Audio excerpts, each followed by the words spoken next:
Today, we're going to talk about what identifying if you have a partner or someone that you love that's suffering with an addiction.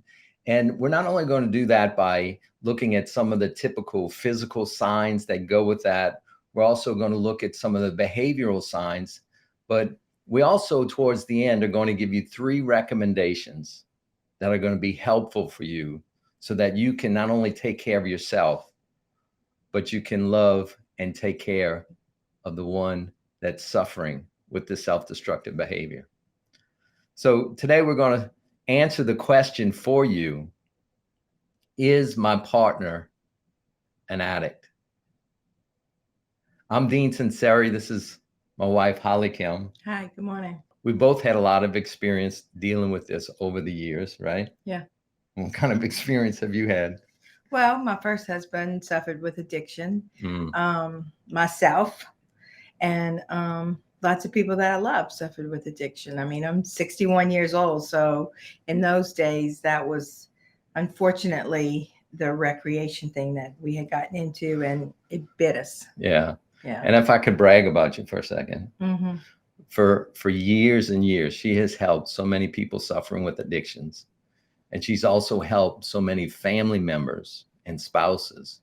And so we just have lots of experience and knowledge to be able to share with you. And we're so glad that you're joining us today. Let's jump right in. And what is an addiction? Here's a very simple definition. An addict is a person who is attached to a self-destructive behavior, and it is causing many negative consequences. You know, we all have behaviors, that unhealthy habits, but they don't qualify for addictions. Why? Because we might just have some mild consequences. But when the consequences really start getting to be a lot, they start destroying our relationships, destroying our finances, destroying our bodies, involvement in the legal system. All these things start accumulating, and that's how we cross over, from being just a unhealthy habit into what we would call an addiction. Exactly what you said. Just something that repetition that is a negative consequence. That it's, I mean, you can get addicted to almost anything. I know I can, So, I mean, if it's talking to you, it's grabbed you. If whatever you're thinking about the most is your God. And when you're addicted, you could be talking to someone, but it's talking to you.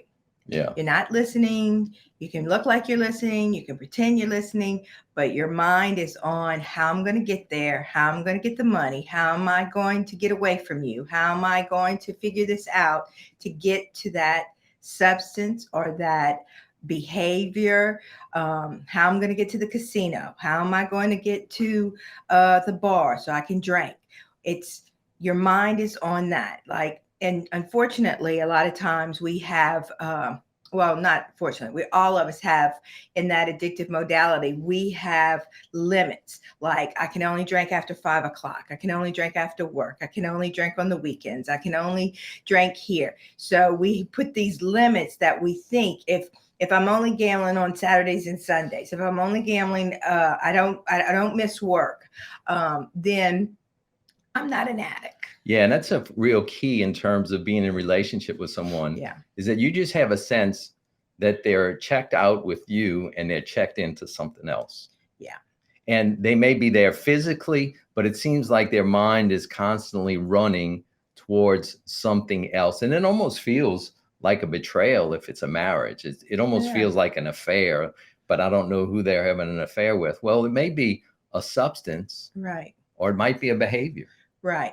And one of the things about being the addict, I always say this, we don't grow up as little kids going, oh, one day, you know what I'm going to be when I grow up? I'm going to be an addict. I'm going to be addicted to drugs and alcohol, and I'm going to be addicted to gambling, and I'm going to be a workaholic. And, no, this thing bites us, and we think we have control. But the truth is, we really do know we don't have control. However, that part of me that is been bitten, I'm fighting internally. It's fighting me internally, and it's fighting you internally. So, I get lost, and then I lose everybody that I love. Yeah. Well, let's get into, even if I'm still in the relationship, I still lose everybody I love. Yeah. So let's get into the physical signs that go with addictions.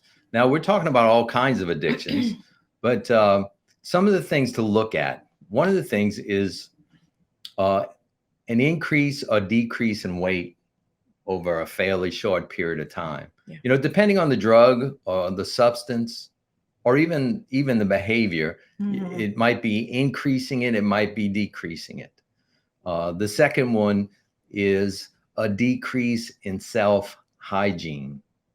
Oftentimes, a person that is suffering with an addiction will stop taking care of themselves, their clothing, the way they dress themselves, the way they groom themselves, just starts to decrease on a pretty significant manner. Number three, eyes. Oftentimes, especially if they're using a substance, the eyes might be bloodshot. It might be dilated pupils. That often goes with opiates. Yellowing of the eyes if it's extensive alcohol use. So there's a number of, oftentimes you can see in their eyes whether there's some issue, even a glazed look. They say that the eyes are the window to the soul, right? And that when someone is using consistently, there's usually something in their eyes that you can see that's something off. Yeah. Number four, nose sniffling, sneezing, bloody nose. That often goes with what? Doing cocaine, snorting. Yeah. Fifth is physical marks or track marks on the body. Yeah. Oftentimes, if someone's been shooting up, could be meth, could be heroin, maybe wearing long sleeves in the August, the middle of summer, may do a lot of work and just hiding, not showing certain parts of their arms, or making sure you don't see some of the places that they've been shooting up. So those are just some physical different symptoms that you could be looking for. And what's really a challenge is that when you're working with someone that you love, you really don't want to believe that they're struggling. Right. You don't want to believe that they're suffering with the self-destructive behavior. Right. You want to, and I think that you love them and you know the real self. So you don't understand why they're acting the way they're acting, why they have the different friends, why they want to go different places, why they're not coming home on time. So it's, you're trying to figure that out internally, like what's going on. And, to really believe that someone is really addicted it's very scary, because that they could die. One of the things is, like they always say, when you're an addict, alcoholic, either one of those or both, is that we have three places we're going to go, right? Jail, institutions, and death.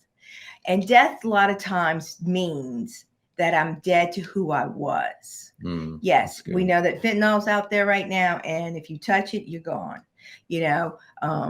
However, we're talking about the thing that I lost the most, death. One of the things about addicts, let me say this, that you need to understand: we're not afraid to die. Death is welcomed. And that, if you're not an addict, you don't understand that. So you're not going to fear us into getting sober. You're only going to love us into getting sober. So if you're looking at me and you're trying to scare me that I'm going to die, and the truth is I'm already dead. I'm not here anyway. I'm miserable. I cannot get back to myself. And the only thing that reaches a person is true love. Now, it's very difficult to do that when the addict part of that person is living in the house, not the person you fell in love with, not the child that you raised, not the friend that you know, but the real person that is suffering has shown up, and they are very defensive. Yeah. They're defensive internally, and they're truly defensive externally, and Yeah. they're ready to fight at any moment, because that gives them an excuse to go and do their behavior and go sedate. Yeah. So we went through 5 physical signs. Let's go through 5 more. We have 10 for you. The other physical signs of an addict is chronic itching. Yeah, that's just if you're on opiates. If you're on opiates. Yeah. Yeah. Why does that happen? Well, the drug itself causes that. So that's just a symptom from the drug itself. Yeah. So that's, they nod out. You think they sleeping, but they're scratching themselves, their head, that kind of thing. Yeah. Another characteristic, a physical sign of addiction is motor skills impairment. Yeah. A slurring of speech, a hard time putting thoughts together. Maybe the gait of their walk is a little off. They may be imbalanced, maybe stumbling. There's just the typical motor skills. That's why, frankly, we're so strict about not drinking and driving, right? You don't want someone impaired driving a huge piece of machinery with other people on the road. What I taught my son, it's our son, I always say my son, but our son, what I taught our son and what I teach people is if you're under the influence, alcohol or drugs, both, you have just put your car as a weapon. This is not about, don't drink and drive. This is about your car has become a weapon. Yeah. There are many people in the penitentiary today that were in a blackout. They drove, they killed someone and have no idea. They really, really don't remember it. However, they will pay a price and go to jail. So your car becomes a weapon, and don't allow someone to drive. Do not get in the car with them, because they think they can drive. They're going to believe they can drive, but it becomes a weapon because you're impaired with your ability to do depth. And so you think it's closer than it is. You think it's farther than it is. And I mean, a kid, your reflexes aren't quick. You can hit someone. I mean, it's extremely dangerous for the person, and it's extremely dangerous for the rest of us. Yeah. So physical impairment, motor skills impairment. The other is if you find drug paraphernalia, mm-hmm. If you find in pipes, you find in needles, yeah. You find in vodka bottles in the garbage right. can hidden under the newspaper. Yeah. I mean, that's not paraphernalia, but it's a hiding. Yeah, it's a hiding. And so if you coming across things that you don't recognize that seem to be hidden, that could possibly be a sign. Another physical sign is an increase in health issues.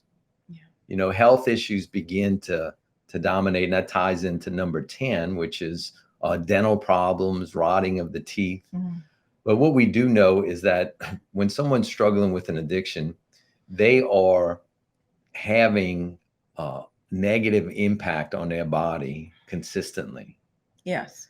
And it's going to have an impact on their mind, the way they think, on their liver. If they're drinking a lot, mm-hmm. if they're using other drugs, it could be heart issues. It could be a variety of health issues tend to increase significantly when someone's stuck in the process of addiction.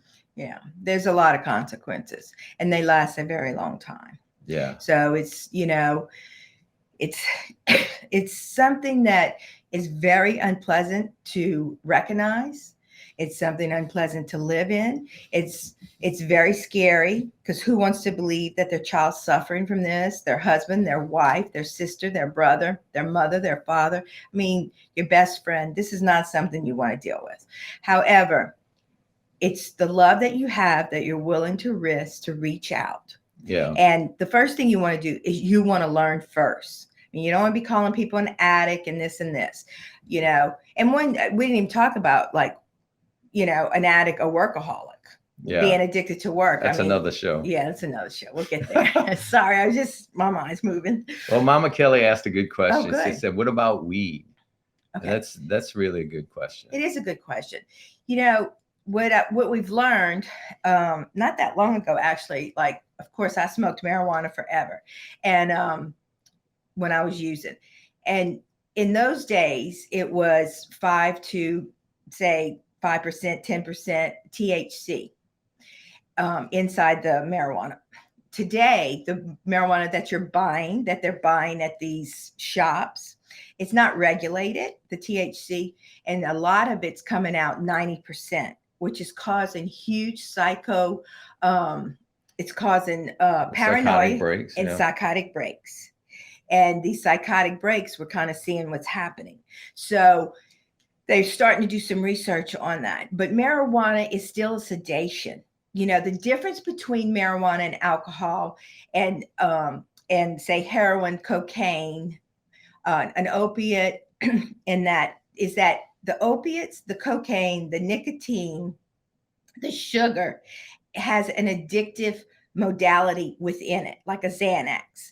That drug itself is addictive. Okay. It doesn't matter who's going to eat it, who's going to take it. It's going to talk to you. If you eat sugar enough, you're going to become addicted. Okay. Now you're going to detox off of it and say, this is not healthy, but somebody that has an addictive personality, it's going to be a lot harder for them. So one of the problems is weed and alcohol does not have, the drug itself is not addictive, but that doesn't mean that you cannot be addicted to it. So if you're using a drug that is not addictive and you continue to use that drug, there comes a point in a day that you cross a line. And when you cross that line, there's no going back. That drug and that alcohol will talk to you for the rest of your life. Yeah, in regards to signs, and we're going to be getting into the behavioral signs, what weed does is its consequences, and negative consequences, are a lot more subtle. That's why people have a difficulty seeing it as a problem. But oftentimes it impacts motivation. Totally. It impacts an ability to advance in their career. I'm flipping burgers at 20 years old and I'm still doing that at 45. Exactly. I'm not running, I'm not owning the store. So it has an impact on motivation. Obviously, being a smoke, it can have impact on the lungs. Yes. It also can impact on, there's other different elements. I mean, in Louisiana, marijuana is not legal. Okay. You're not going to get a good job here. And if they give you a prescription for it and you're going to try to work at the plant, you're going to, have a couple of these jobs, you're not going to be driving. That's what happened in California. Like they have so many jobs available for the truckers, the truckers, because you can't, even though it's legal, you can't be under the influence and smoke marijuana and drive. That's still under the influence. It's just like drinking. You can't go to work drunk. Yeah. I mean, people think, oh, well, it's legal. I can smoke it and take a little toke and go to work. No, you cannot. That's like drinking a couple of drinks in the morning and going to work and going be a doctor or a nurse. No, that's not going to work. Yeah. Well, let's get into some of the behavioral signs of an addict. Here's 5 of them. The first one is a change in sleep patterns. Yeah. Oftentimes it's either very little sleep when they're high or lots of sleep during withdrawal. Oftentimes the sleep patterns will be staying up all night, sleeping during the day.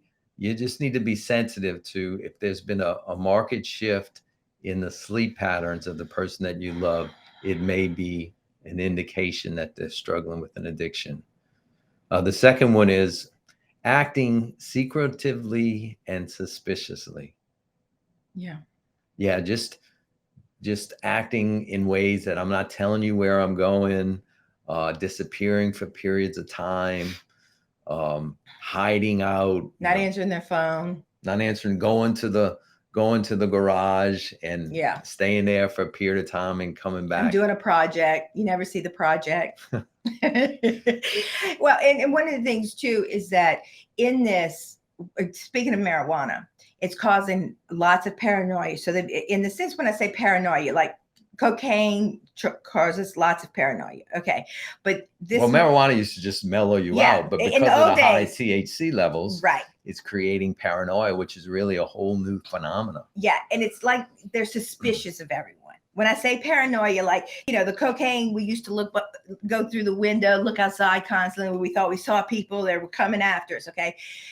This marijuana, what's caused it, the paranoia, what you see in the beginning is like suspicious. Like they don't trust the neighbor. They don't trust this person. Everybody at work is after me. So they just start to get highly suspicious. That's the best word to give for the paranoia with the marijuana today.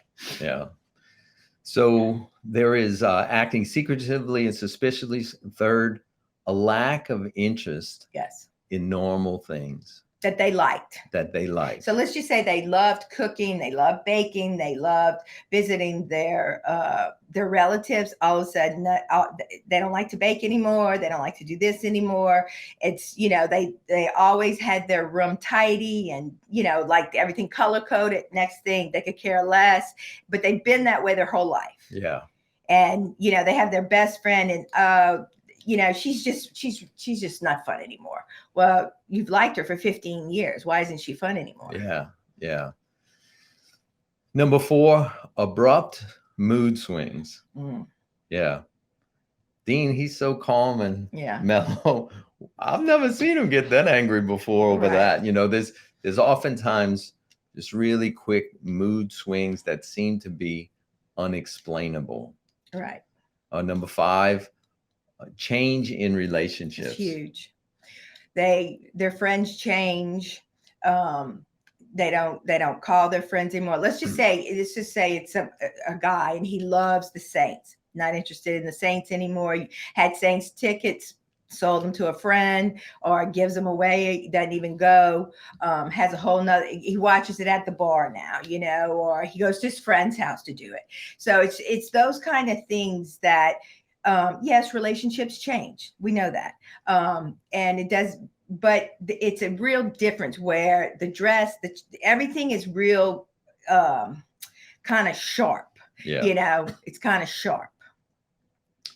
Number 6, a decrease in job functioning. Yeah.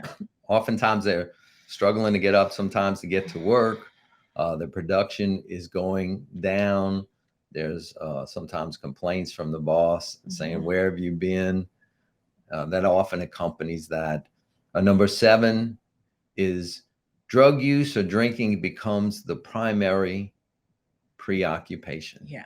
Everything starts to surround itself around that. Let's have a dinner party. Why? So we can have cocktails. Let's invite so-and-so over. And that person comes with, oh, y'all want to smoke a joint? Everything is surrounded around how to get to that thing and how to stay there. Oh, guess what? They're having a big thing at the casino. The buffet's free if you play so many, whatever, like they find out every deal that's going around that, or they create something around that. And the things that we like to hike, we used to like to do all this, that's out of the window. Right. If it doesn't involve the drug, I'm not interested. Yeah. Financial challenges and irresponsibility, sometimes borrowing or stealing money. Yeah. They never have. What happens is, if you have a kid that you suspect this, and let's say they're in college or they just finished college and they're living with you, charge them rent. You may not need rent. Put the money aside in an account for them if you feel bad. Okay. Take the money from them because that's less for them to buy drugs. It's less for them to work. To use with. Okay.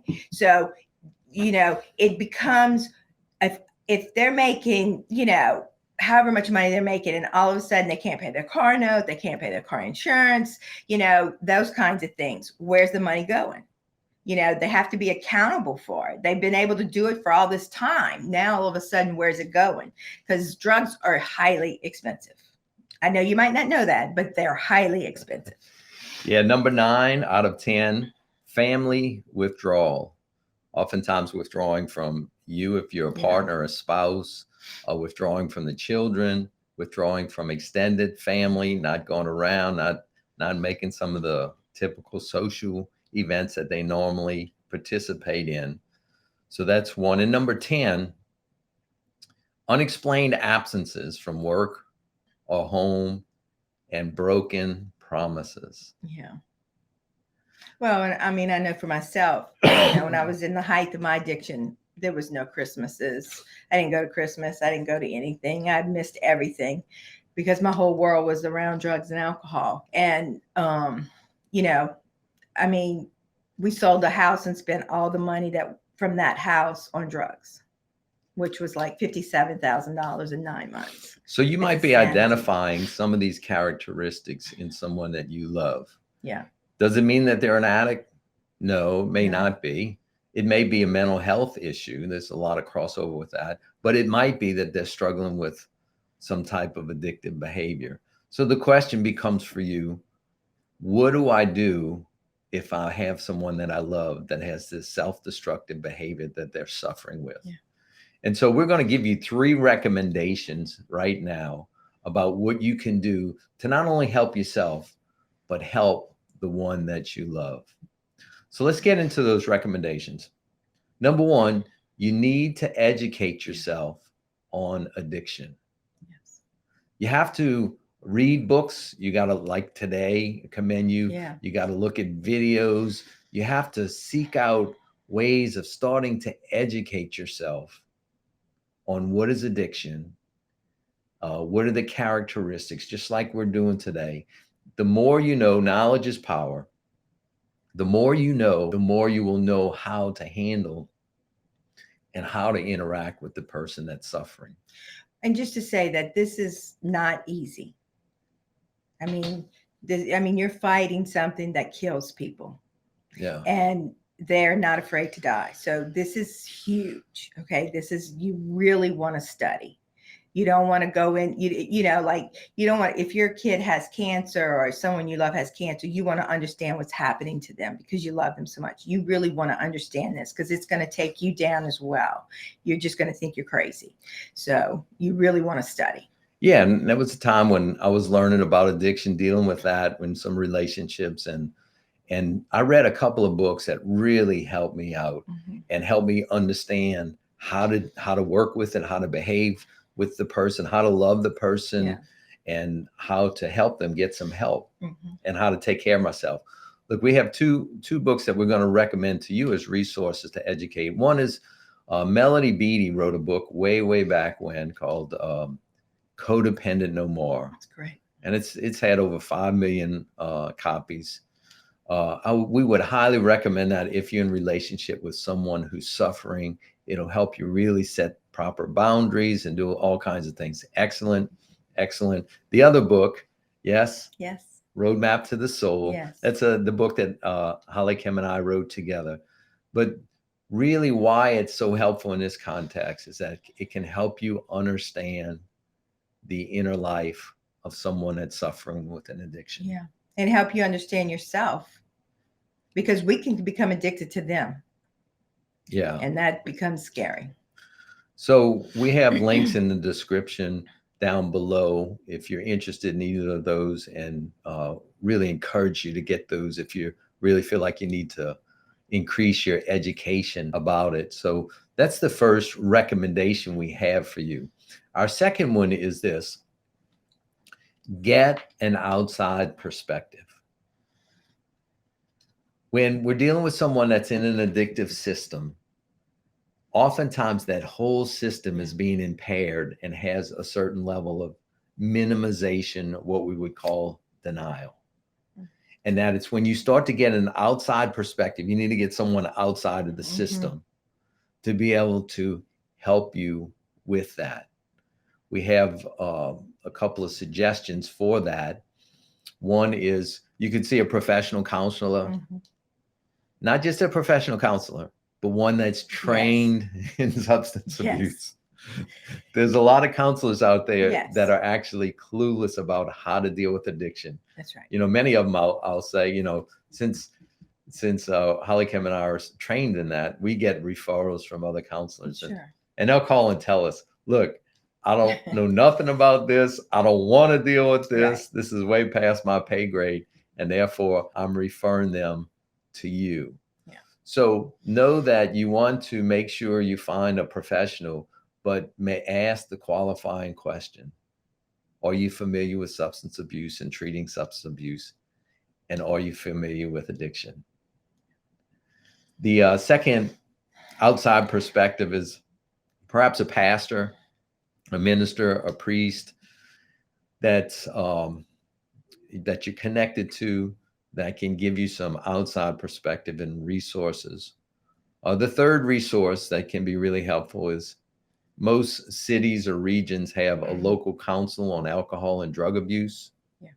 And so that can be a really invaluable resource. They might have programs that you can get involved with. They might have educational material. They can point you some different resources in the city, talks, and sometimes treatment centers do the same. So get yourself an outside perspective. The third thing, or the third resource that we encourage you to do, is join a support group meeting. Yes, definitely. You joined a support group meeting? Oh God, yes. Yes. Al-Anon is fantastic. I don't know if they call it codependency anymore, but I think they call it, I'm not sure what they call it. It's, Al-Anon. Yeah, Al-Anon is really it. Yeah. I mean, and it's a 12-step program. It's a 12-step right? program. Exactly. It's free. It's free. It's a fantastic way to be in a room and learn from others that are in the experience, that have gone through it, that are studying, that are working on themselves, so they don't get caught up in it, and that they can know how to communicate, because it's not something you want to, you don't, I mean, there's times when we have to separate ourselves from the people that are, you know, abusing. But that's not always, that's not the goal. The goal is to help them get back and not to be in the circle of the addictive modality. So that allows us to pull ourselves out and have a clear view and be able to not feel crazy. So here's some support group meetings. HollyKem mentioned the 12-step program, yeah. Al-Anon. There's also a newer one that's really wonderful. It's called Celebration Recovery. Yeah. It's based on the 12 steps, but it's often connected to a church. Right. And it's facilitated. It's a Christian. It's a Christian based organization that integrates 12-step support. Yeah. And you can do a search on your search engine, Celebration Recovery near me, and it'll give you some group meetings. The third is online recovery groups. Yes, they have a lot of online recovery groups, and you can do a Zoom. I have a good friend that she's been sober for a long time, and she does, when COVID hit, she started doing Zoom meetings all over the world, and she would just go to the English speaking one. So she could be in a group in Amsterdam or, you know, England or Ireland. She said it's awesome. Yeah. So, you know, like I'm working with a guy, I was working over Zoom with a guy from a small town and was struggling with an addiction.